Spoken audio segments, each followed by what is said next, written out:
ఉచిత varicose veins consultation మరియు screening, సర్జరీలపై special discount. భారతదేశంలోని best varicose veins Avis hospital ని సంప్రదించండి.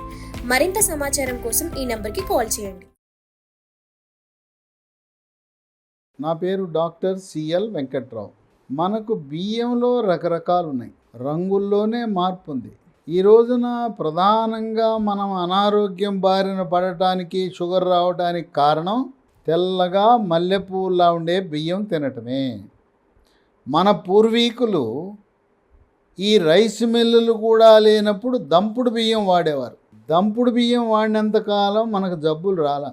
ఎన్టీ రామారావు 1983లో ₹2 కిలో బియ్య పథకం పెట్టకముందు తెలుగు రాష్ట్రాల్లో అత్యధికంగా చిరుధాన్యాలు వాడేవారు. రాగి, జొన్న, సజ్జ, కొర్రలు, అరిగెలు, సామెలు, ఊదలు వాడేవారు. ఆయన ఒక ఉద్దేశంతో కేవలం ధనిక వర్గాలకే పరిమితమైన బియ్యం పేదవాడు కూడా తినాలనే మంచి ఉద్దేశంతో పెట్టినా, ఈ రోజున చిరుధాన్యాలు మనం వదిలి తెల్ల బియ్యం వాడటం వల్ల, తెల్లన్నం తినటం వల్ల లేనిపోయిన జబ్బులు వచ్చి మళ్ళీ తిరిగి 1982 ముందు ఏ విధంగా రాగి, జొన్న, సజ్జ, కొర్రలు, అరిగెలు, సామెలు ఆ బాటలో మళ్ళీ తప్పనిసరిగా డబ్బులు ఉన్నా ధనిక వర్గాలు కూడా ఆ బాటలో పయనించవలసిన అవసరం ఏర్పడింది.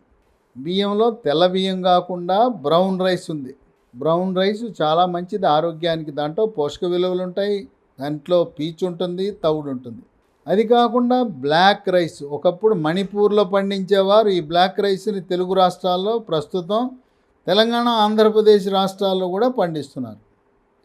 ఇవి కాకుండా రెడ్ రైస్ అని ఉంది, ఎర్ర బియ్యం. ఈ ఎర్ర బియ్యము విశిష్టత కలిగి ఉన్నది. తెల్లగా మల్లెపూలా ఉండే బియ్యం కంటే కూడా ఎర్ర బియ్యం వాడటం వల్ల ఎర్ర బియ్యంలో పీచు పదార్థం ఉంది.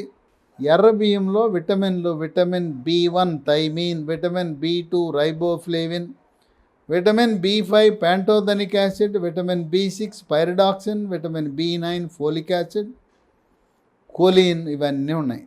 ఇక ఖనిజ లవణాలకు వస్తే magnesium, iron, zinc, sodium, potassium, manganese, selenium, fluoride, calcium ఇవన్నీ కూడా సమపాళ్లలో సమృద్ధిగా రెడ్ రైస్లో ఉన్నాయి. రెడ్ రైస్ వినియోగం వల్ల 10 రకాల ఆరోగ్య ప్రయోజనాలు ఉన్నాయి. 10 రకాల ఆరోగ్య ప్రయోజనాలలో మొట్టమొదటిది, కీలకమైనది, షుగర్ వ్యాధి, డయాబెటీసు, మధుమేహ వ్యాధి ఉన్నవారు రెడ్ రైస్ వాడితే షుగర్ నియంత్రణ బాగా జరుగుతుంది. రక్తంలో గ్లూకోజ్ శాతం స్థిరీకరించబడుతుంది. అందువల్ల షుగర్ ఉన్నవాళ్ళు రెడ్ రైస్ వాడటం శ్రేయస్కరము, ఆరోగ్యకరము, ఆనందదాయకం. 2, రెడ్ రైస్ తినటం వల్ల బరువు తగ్గుతారు, స్థూలకాయాన్ని నివారిస్తుంది. అయితే భారీ కాయం ఉన్న ప్రతి ఒక్కరూ కూడా మెడ ముందు భాగాన సీతాకోకచిలుక ఆకారం నుండే థైరాయిడ్ గ్రంథి సరిగా పనిచేస్తుందా లేదా తెలుసుకోండి.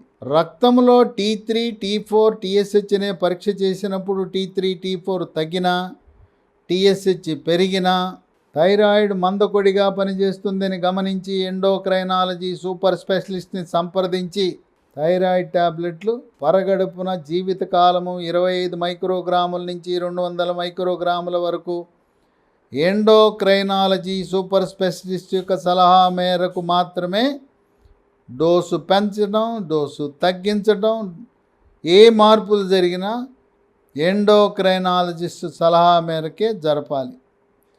థైరాయిడ్ గ్రంథి థైరాక్సిన్ అనే హార్మోన్ ఉత్పత్తి చేయాలంటే దానికి కావలసిన ముడి సరుకు అయోడిన్. అయోడిన్ మనము టేబుల్ సాల్టు, మెత్తటి ఉప్పులో ఉంటుంది. Tata iodised salt, Annapurna iodised సాల్ట్లో మనకు కావలసినంత అయోడిన్ లభించి థైరాయిడ్ గ్రంథి సక్రమంగా పనిచేసేలా సహకరిస్తుంది. 3, ఎర్రబియ్యం వాడటం వల్ల రక్తంలో చెడు cholesterol, bad cholesterol, LDL cholesterol యొక్క పరిమాణాన్ని తగ్గించి హార్ట్ అటాక్, గుండెపోటు రాకుండా నివారిస్తుంది. 4, జీర్ణశక్తిని మెరుగుపరుస్తుంది, అజీర్తిని నివారిస్తుంది. జీర్ణరసాలైన జఠరరసము, క్లోమరసము, పైత్యరసం యొక్క ఉత్పత్తిని పెంచి జీర్ణ ప్రక్రియని క్రమబద్ధీకరిస్తుంది. దీంట్లో పీచు అధికంగా ఉండటం వల్ల మలబద్ధకాన్ని నివారించి మలబద్ధకం వల్ల వచ్చే మొలలు, దీన్నే అరిసె మొలలని, మూలశంకని, పైల్స్ అంటారు, పైల్స్ అనగా మల విసర్జన సమయంలో నొప్పి లేకుండా చుక్కలు చుక్కలుగా కానీ ధారగా కానీ పిచ్చికారి కొట్టినట్టు రక్తం వచ్చే ప్రక్రియే పైల్స్. కొన్ని సందర్భాల్లో మొలలు మలద్వారం గుండా బయటకు వచ్చి చేతివేళ్లకు బుడిపెల్లా తగులుతాయి. మలబద్ధకము నివారించబడితే పైల్స్ మొలలు ఆటోమేటిక్గా అదృశ్యమవుతాయి. 5. వృద్ధాప్యంలో వృద్ధులకు దెబ్బ తగలకుండానే తుంటి ఎముక ఇరిగిపోతుంది. తుంటి ఎముక ఇరిగిపోతే ఆపరేషన్ చేయాలి. కాల్షియము, విటమిన్ డి, మెగ్నీషియం లోపం వల్ల ఎముక పెడుస్తుందనం వల్ల ఎముక దళసరి అవటం వల్ల గుల్లబారిపోవటం వల్ల ఎముక దెబ్బ తగలకుండా విరిగేదాన్ని నివారించే శక్తి రెడ్ రైస్కు ఉంది. ఎముక దృఢత్వాన్ని పెంచుతుంది. కీళ్ల నొప్పులను నరికడుతుంది. ముఖ్యంగా మోకాళ్ళ నొప్పులను నివారిస్తుంది. 6. ఉబ్బసం, ఆస్తమా. ఈ ఆస్తమా యొక్క తీవ్రతను తగ్గించటంలోను లక్షణాలను నియంత్రించటంలోను ఈ రెడ్ రైస్ క్రియాశీలకంగా పనిచేస్తుంది. 7. రోగ నిరోధక శక్తిని పెంచి ఇమ్యూనిటీ బూస్టర్లా పనిచేస్తుంది. శరీరంలోకి బ్యాక్టీరియా, వైరస్, ఫంగస్ ప్రవేశించకుండా నిరోధిస్తుంది.